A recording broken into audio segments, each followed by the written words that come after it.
Christiana, it is so good to meet you today. Thank you ever so much for giving me your time. So you've been involved in climate negotiations for many years. As you've seen them develop and as you've seen the impact of climate change continue, are there things that have shocked you or surprised you? Particularly with what you see with climate change already happening? Well, I'm surprised,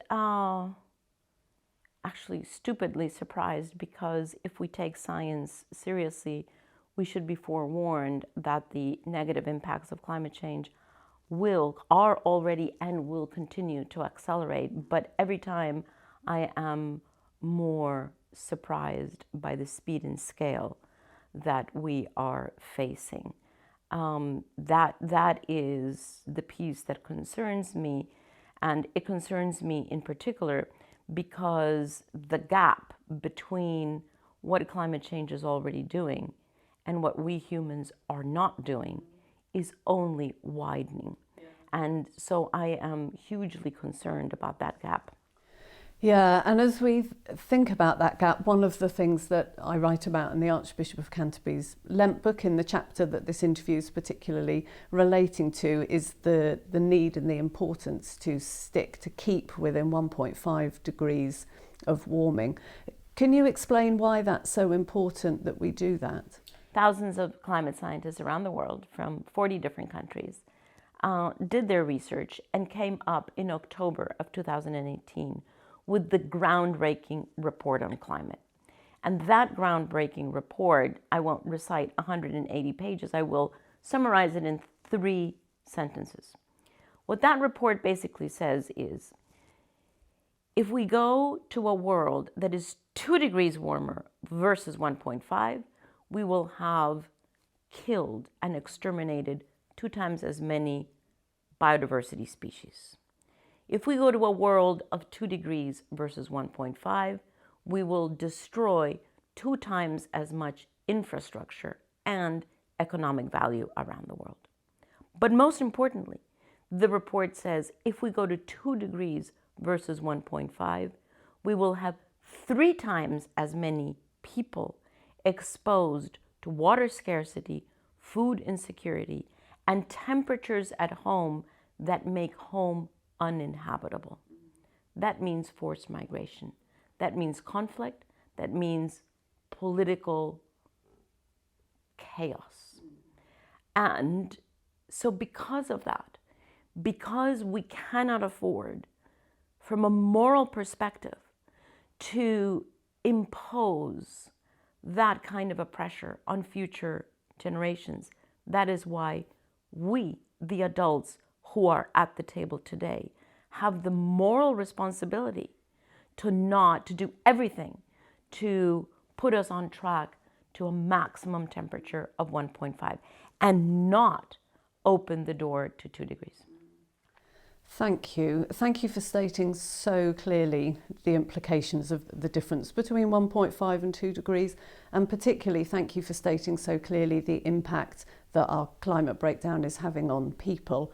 There's been research out recently showing that people, especially in the UK, or people at least in the UK, see the link between climate change and the environment, the natural world, other species, but still need help making that link between climate change and poverty. To me, that's the most important thing about addressing climate change in a timely fashion, because it's not just addressing climate change, it's when we do it that is going to impact the most vulnerable. So let's be very clear.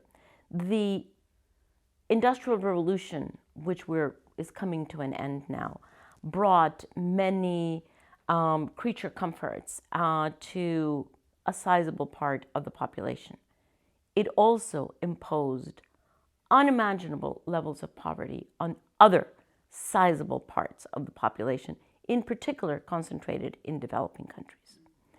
That is immoral, it is unjust, and it cannot be repeated.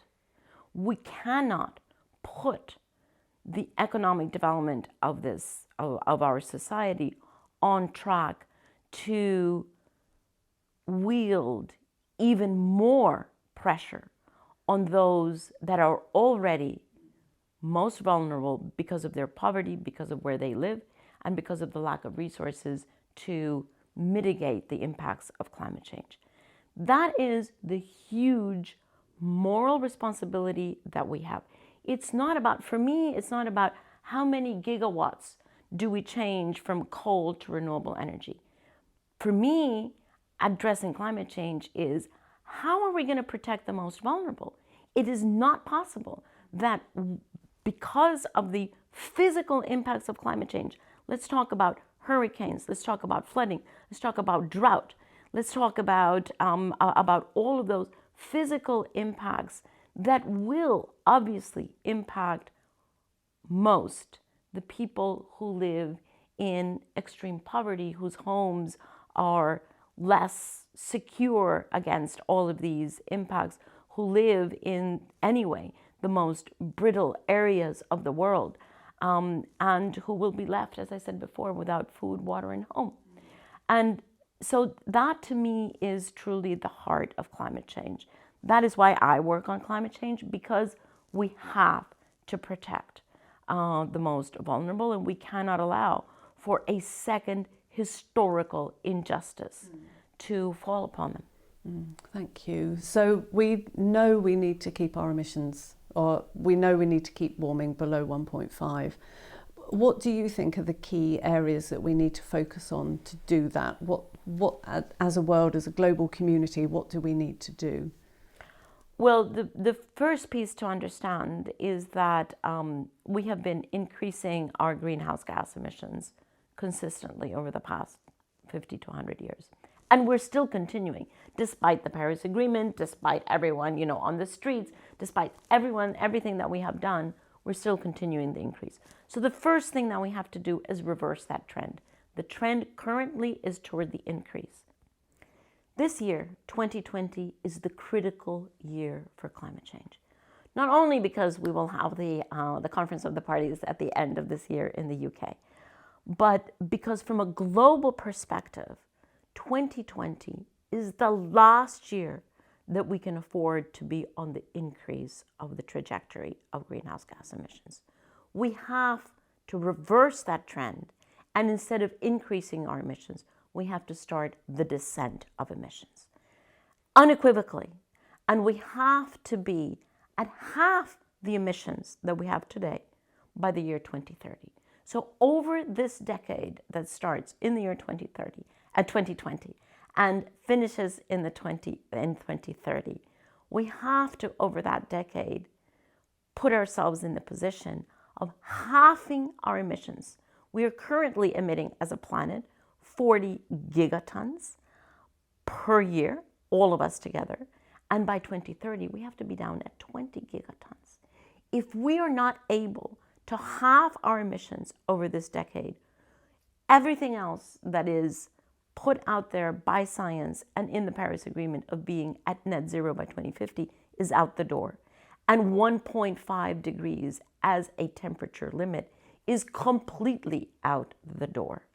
So there is no doubt that we all have to do this. Now, the question is that going to be done top down or bottom up? And my answer to that is both.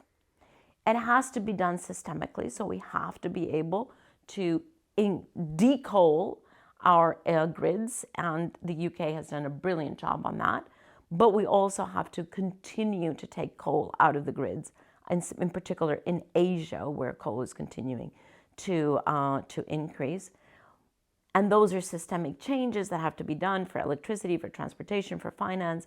All of that has to be done at a big level. But each individual has to also contribute. And so my invitation is actually quite simple. Every single one of us can, with many different carbon calculators that are out there on the web, we can very quickly quantify what our personal carbon footprint is, what our family's carbon footprint is. And as a determination that we take on a personal level in the year 2020, we should decide that by the year 2030, no matter where we are today, we have to be at 1/2 of that. In fact, let me go further than that. If you live in an industrialized country, you should actually aim for a cut of 60%, because we have to make space for people in the developing world that will have to increase. So to those who live in developed countries, my invitation is figure out what your carbon footprint is. And over 10 years, I'm not saying overnight. It's not from where you are to zero, and it's not from Sunday to Monday. It is 10 years. And if you cannot accomplish that in 10 years, then honestly, you should not be a proud human being. We can all do that. We can all do that. We can all figure out where can we cut, and how can I as an individual person, and certainly my family, and hopefully all my friends that I will also influence, be at half our current emissions over 10 years. That is completely doable. And do you think there's a role particularly for people of faith in what you've said? Obviously, people of faith and spiritual communities are much more sensitive to the connection that we have to this planet. Sadly, there are many people who walk on this planet without realizing what the connection is. And I was very grateful for the support of so many spiritual communities who came directly to support the process of the Paris Agreement because of their concern for the care of creation, if you believe in creation, or the care of the planet, if you have a different belief. But in any event, the spiritual nature of our understanding and our relationship with the planet, with every single tree, with every sentient being that is on this earth, is something that should not just fill us with awe and wonder and gratitude, but fill us with commitment as well, and understand that we have a responsibility that has been given to us because we happen to be the most powerful of all of the species here. That means that we carry a bigger responsibility than the other species, and that is a responsibility that we have to wield very carefully. One question I'm often asked, and I never know how to reply, so I'd love to know how you reply, and I imagine you're asked it often as well. Do you have any hope? Can we avoid, we know we're seeing catastrophe already, can we avoid further catastrophe? Do you have hope as you look to the future? I have more than hope, because I know that we as humanity have not dug into the fullness of our resources inside of us. We have, we've just been walking around as though we were robots, but how many of us have actually looked inside to face the question, what kind of a world are we building for our children? And what more can we do? And so I have more than hope. I know that we have a huge potential that has not been unleashed yet. I also know, as I said before, that we are facing a world that is forever changed, but that we have the capacity to build much better living conditions for our children, and their children, if we only set our mind to it. Christiana, thank you so much. Thank you very much. Thank you, and thank you for all that you've done globally as well. We are forever in your debt. So. No. We all have to do it. We all have to do it. Thank you for giving us your time. Thank you.